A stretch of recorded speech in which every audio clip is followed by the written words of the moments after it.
Hi, I'm Peter Oxley. I'm a custom woodworker and cabinet maker from Podunk, Idaho. That's about 8 miles outside of Emmett, Idaho. And I've been a professional woodworker for about 7 years, and prior to that I did several years of high-end hobby woodworking. This is my shop helper, Bitta. Her primary responsibilities are picking up small scraps of wood off the shop floor and chipping them, and also chasing flies. So I like to build jigs to help me with my work, speed up production. And one of the things that all cabinet builders have to work with is rows of holes for adjustable cabinet shelves. Well, there's a couple of different ways you can do that. What a lot of small shops do is they set up a jig. Looks something like this.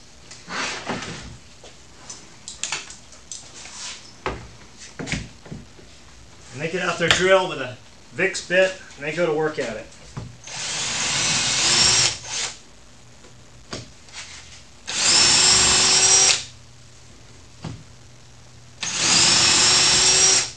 Now if you got a big project, you might get done before you're dead, but not before you wish you're dead.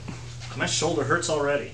So I designed a jig and built one out of plywood, and then had a machinist friend of mine make one out of heavy-duty plastic that will let me do the same operation with a router. It's a whole lot faster.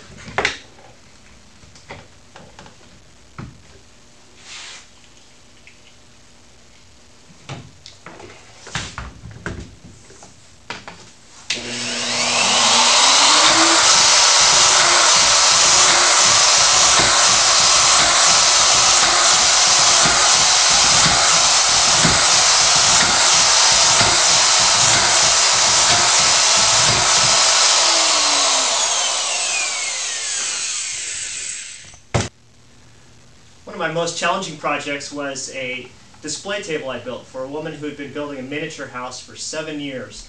It's this Victorian 3-story house, and she was ready for a display table for it.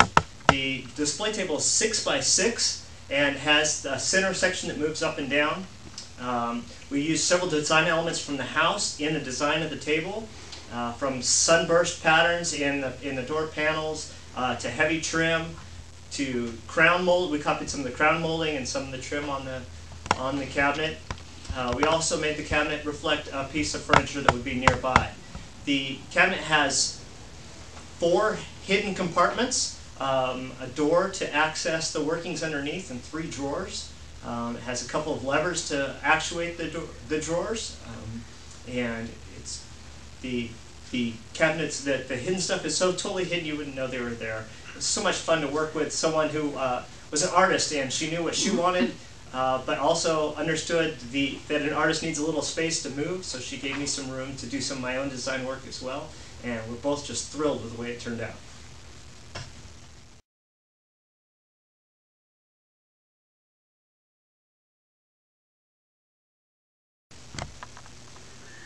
One of my most difficult projects, maybe emotionally as much as technically demanding, was this armoire we built.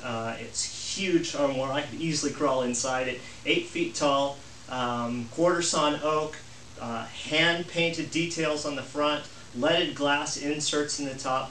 It was beautiful, and we were almost done with this project. I've been working on it for quite a while, getting all the details just right, and catch a fly, Bitta. Part of the problem leading up to this point was that we were doing several other projects in the shop at the same time, and but I was nearly done with this cabinet. It was looking great. We were getting ready to begin the final finishing it, and I got a call one morning from the people who lived just across the road from my shop to inform me that my shop was on fire, and the shop burned down. We lost everything, all of our tools, all of our projects, several projects that were in the shop. It was all gone.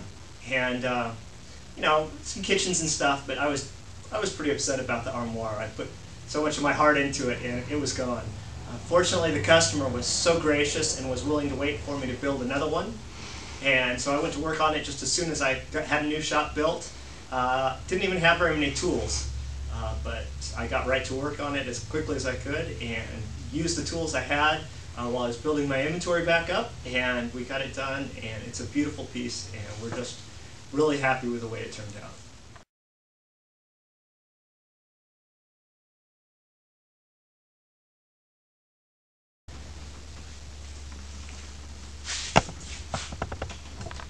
You know, I'm a pretty competitive guy. I do distance running, and sometimes I do fun events like the Dirty Dash, which benefits the Leukemia and Lymphoma Society, and other times I do more competitive distance runs where I run hard and I do whatever it takes to psych out the competition. You know, woodworking is a competitive business, and I've done what it takes. I've been around long enough and done enough quality work that now most of my business comes from repeat customers and referrals. You know, anyone can talk about being the best, but while they're talking, I'm getting stuff done. You know, that's why I have what it takes to be the next DIY dominator.